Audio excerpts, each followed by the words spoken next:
you wouldn't want the Saudis to buy it first, or the Russians or the Chinese or the Europeans.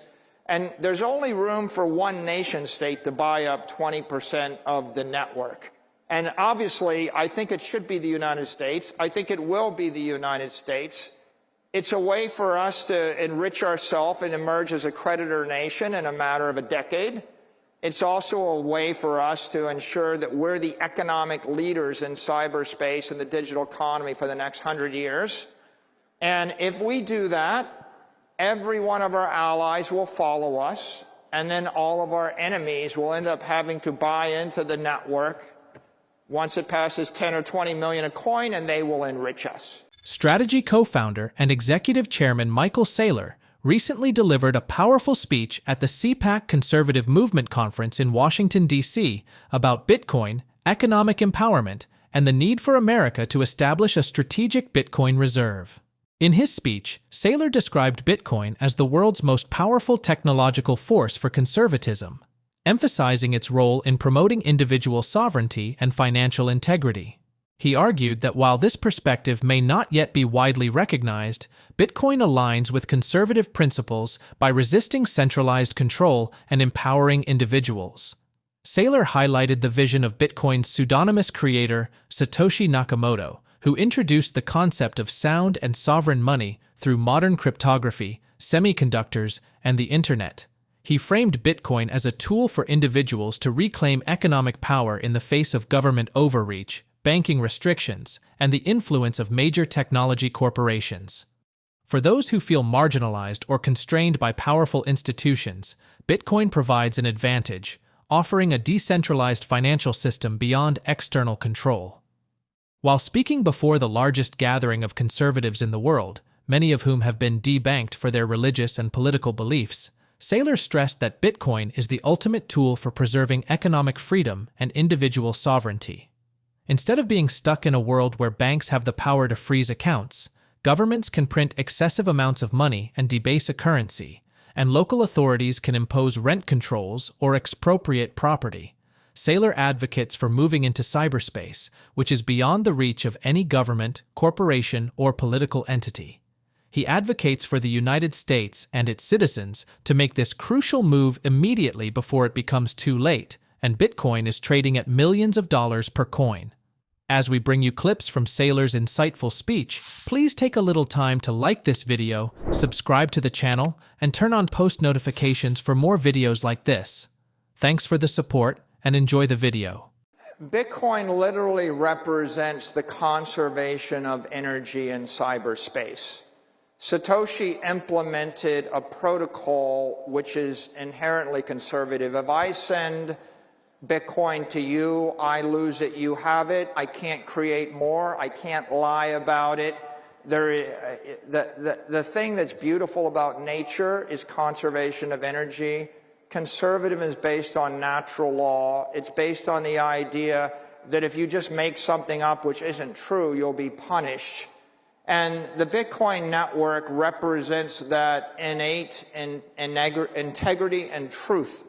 You know, if you think about the world today, there's just an inherent force. There's a struggle between capitalism and socialism, between people that believe in freedom and free markets and those that believe in central planning and collectivism. And if I'm a socialist, I want to take away your guns and your money.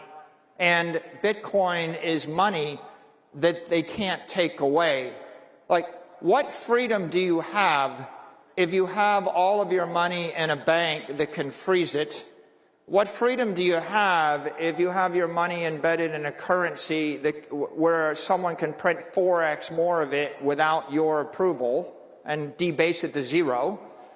What freedom do you have if you own real estate in a city where the mayor can put rent control on it or expropriate it, or the governor can tax it away from your family? What freedom do you have if all your wealth is in a business where the government can tell you you can't operate, shut down your pipeline, tax your employees, tax your income, regulate your product? And the answer is, you only have conditional freedom until the government changes and they just take away that freedom. And then When they take away your wealth, when they take away your economic power, they're going to starve you to death, and then you've got nothing. So Bitcoin represents putting your economic wealth in cyberspace. It's beyond the reach of the mayor, beyond the reach of the governor, beyond the reach of any nation state, beyond the reach of any other company that would do you harm.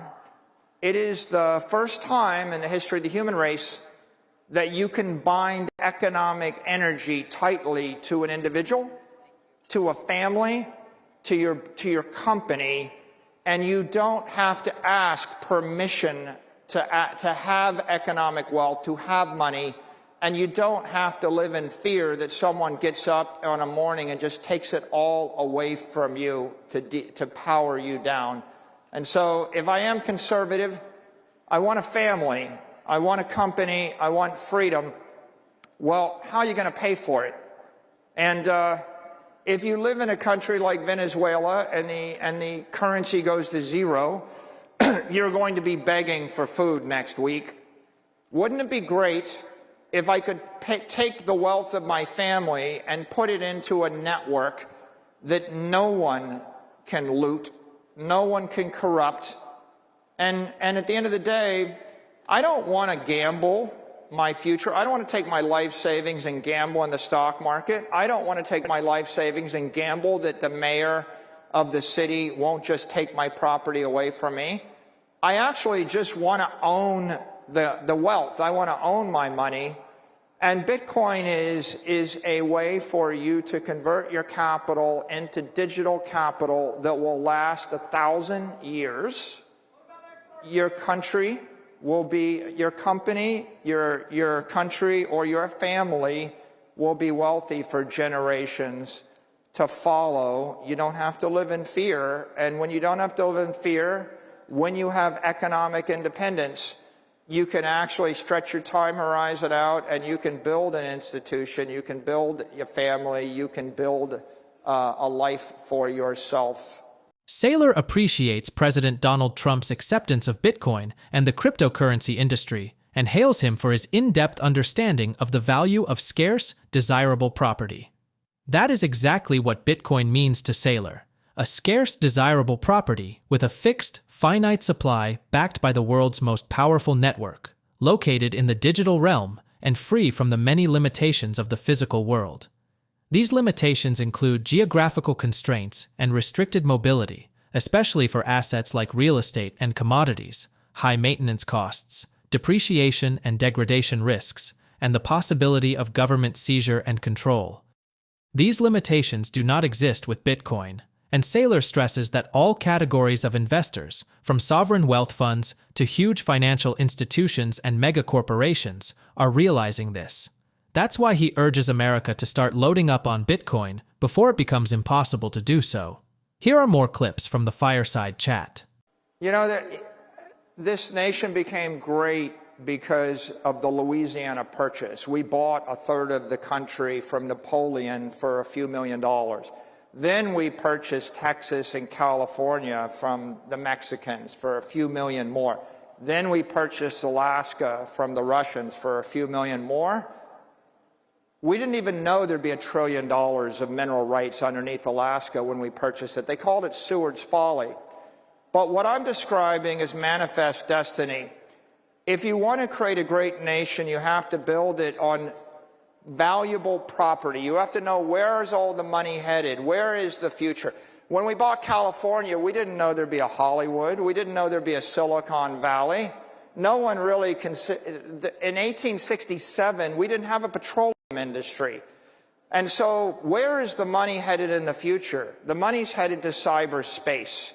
Bitcoin is property in cyberspace. The manifest destiny of this country is to own cyberspace. And I think that President Trump understands the value of owning scarce, desirable property. If we go to cyberspace and we buy Bitcoin and the nation embraces Bitcoin, then all of the capital in the world, all of the Chinese money, all the Russian money, all the European money, all of the money from the 20th century the money invested in a Siberian warehouse, the money invested in fill in the blank, anything you could possibly own in Africa. All of that capital is flowing into cyberspace. It's going from physical to digital. It's flowing from the 20th century to the 21st century. The 21st century is going to be a billion AIs thinking a million times a second. And what are they going to be using to move their money around? They're going to use digital money because they can't get a bank account. They can't get a credit card. I have to approve my wire transfers from my bank once a week. It takes about 20 minutes, and they ask me on the phone whether the money should move. We've been doing it that way for 50 years. And if you look at the way the digital economy is going to run in the 21st century, it's going to be a billion computers thinking a million times a second, moving assets at the speed of light. Bitcoin represents digital capital. That network is $2 trillion today. It's going to be $20 trillion in 4 to 8 years. It's going to be $200 trillion in 20 years. Then it's going to grow faster than every other asset in the world. It's going to continue to grow. The United States should own it. The way to think about Bitcoin is it's the most powerful digital network in the world. It is cyber power. If you want to dominate the next 100 years, just like the last 100 years is based upon dominating sea power, fire power, air power, space power, nuclear power. You want to dominate cyberspace. You want cyber power. It's the unstoppable network that no one can corrupt. And the use of the unstoppable network, among other things, is hundreds of trillions of dollars of capital moving from point A to point B. But the other use of the network is I can send a message which is unstoppable, and I can store information that is unstoppable, and I can prove beyond a shadow of a doubt the authenticity of an instruction or a document. No country, no company, no individual, not a trillion computers can corrupt that message. So if you want to own the future, you want to own cyberspace. How do you own cyberspace? You own Bitcoin, and then you run the Bitcoin networks. You mine Bitcoin, you own Bitcoin. President Trump understands property. He understands the value of Greenland. He understands the value of Alaska. He understands the value of oil rights. He understands drill, baby, drill would be impossible if we didn't own the land, right? He understands American dominance. And land is physical property. When I run electricity through semiconductors and I create a wall of encrypted energy, I create digital property. Bitcoin is digital property. You should own it. Your company should own it. Our nation should own it. It is the future. In your perspective, how soon do you think we're going to be buying Bitcoin and have within our U.S. reserve at a timeline? You think it's going to be 12 months, 24 months? I think there's an appreciation of the power of Bitcoin throughout the cabinet, throughout the House, throughout the Senate. There's going to be a political process by which we build consensus with the White House, the Senate, and the cabinet, and find the right way through. But, what I would say on this topic is the U.S. could own 20% of the network like that for free. The dollar would strengthen. The nation would be enriched. And the real promise is if you own 4 to 6 million Bitcoin, you're going to pay off the entire national debt. You're going to neutralize it. We can generate a $50 trillion to $80 trillion benefit to the United States people, to the citizens, to the taxpayers, and we can do it simply by seeing the future. It cost $6 million to buy Alaska. The payoff was $1 trillion. Just like right now, you can literally buy it for a song and dance. That's the opportunity.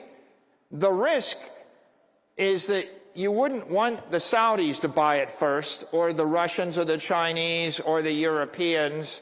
And there's only room for one nation state to buy up 20% of the network. And obviously, I think it should be the United States. I think it will be the United States. It's a way for us to enrich ourselves and emerge as a creditor nation in a matter of a decade. It's also a way for us to ensure that we're the economic leaders in cyberspace and the digital economy for the next 100 years. And if we do that, every one of our allies will follow us, and then all of our enemies will end up having to buy into the network once it passes 10 or 20 million a coin, and they will enrich us. On Friday, February 21st, 2025, Bybit, a prominent cryptocurrency exchange headquartered in Dubai, experienced a significant security breach resulting in the theft of approximately $1.4 billion in crypto assets. The stolen assets included 401,347 Ether and various staked Ether tokens. The breach occurred when an attacker gained control of one of Bybit's Ethereum cold wallets during a routine transfer to a warm wallet. The attacker manipulated the transaction by masking the signing interface, displaying the correct address while altering the underlying smart contract logic. This sophisticated method allowed the unauthorized transfer of funds to multiple unidentified addresses. In the immediate aftermath, Bybit's co-founder and CEO, Ben Zhou, assured users that the exchange remains solvent and that all client assets are safe and backed one-to-one. He stated, "Bybit is solvent even if this hack loss is not recovered. All of their clients' assets are one-to-one backed. We can cover the loss." Despite these assurances, the platform experienced a surge in withdrawal requests, leading to potential delays in processing. Bybit has engaged blockchain forensic experts to investigate the incident and trace the stolen assets. The magnitude of this hack, considered one of the largest in the cryptocurrency industry's history, has sent shockwaves through the market. Following the news, major cryptocurrencies experienced slight declines. Bitcoin fell by 1.4% to around $96,986, and Ether declined by 1.9% to $2,675. This incident underscores the persistent security challenges within the crypto industry, which saw $2.2 billion in stolen funds in 2024 alone. Such breaches highlight the vulnerabilities of centralized platforms and may hinder the path to mainstream adoption of digital assets. In response to these challenges, there is a growing call within the industry for exchanges to adopt off-exchange settlement solutions. These solutions allow traders to secure their assets in segregated collateral accounts, mitigating risks associated with exchange-related incidents like hacks or insolvencies. As the investigation continues, the Bybit hack serves as a stark reminder of the importance of robust security measures and the need for continuous advancements to protect users in the evolving cryptocurrency landscape. Please share your thoughts on Saylor's interview and the latest developments in the cryptocurrency industry. If you liked this video and want more like this, don't forget to like this video, subscribe to the channel, and turn on post notifications for more videos like this. Thanks for watching.